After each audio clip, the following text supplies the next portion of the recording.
I'm talking about somebody who helps me cook, or who helps cook food for me.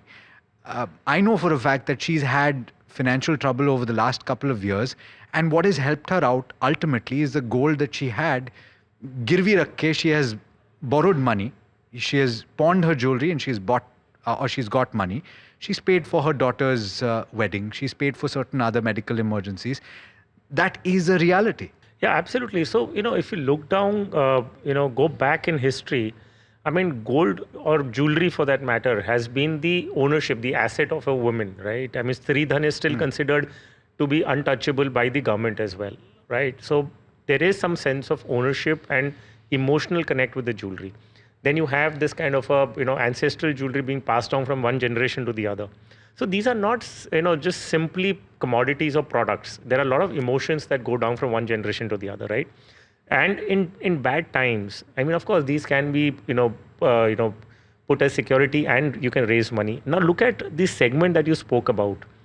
There is one segment of, or larger, rather a bigger segment in India, which is not so, up to date, or rather probably so comfortable with equity markets. Yeah. Right. For them, gold and all that becomes that source of investment plus the sense of ownership. Where financialization hasn't caught up yet. Absolutely. So the larger portion of the Indian population is in that segment. Yes. Right. So of course, gold will be one, very precious commodity in their portfolio.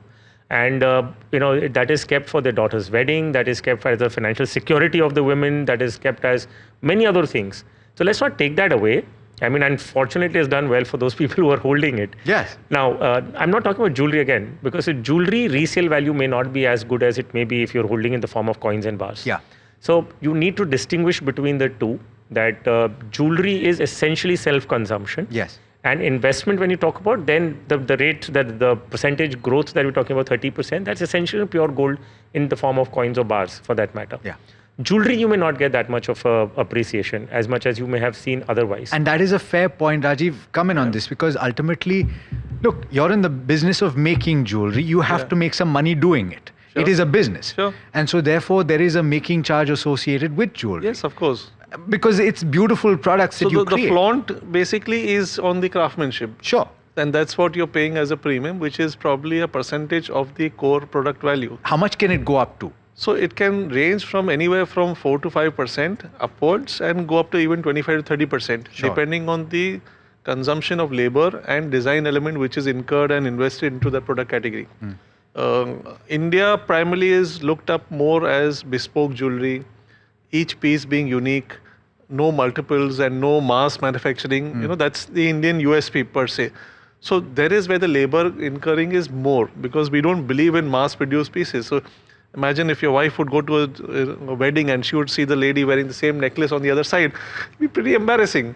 So the whole idea is she flaunts her piece of jewelry because she I'm feels going to have that's to unique. ask her. Good, I have to Yeah, ask but her. that's typically how it happens, you know. It's like for the men, if I wear the same Louis Vuitton tie and I see you wearing the same one identically, it's pretty embarrassing. Yeah, you won't do the Spider-Man thing. That so only happens in the exactly. cartoons. But huh? in jewelry, it's a very conscious decision that I need something unique for myself, and that's where India, prides itself in creating each piece as a unique collection.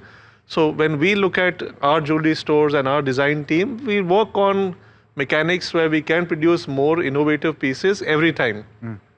On my floor, there are rarely any pieces which will be in multiples. Yeah. And in fact, it's a demand. Then if we have to put across, I want the same piece repeated again, then it's a situation for my designers to go back and design the same piece again. It's like asking an artist, can you paint it again for me? Yeah. Which And it won't turn out the same. No, it's not possible because it's hand done. The whole idea is that we incur a lot of attention, design, meticulous workmanship on creating a unique piece.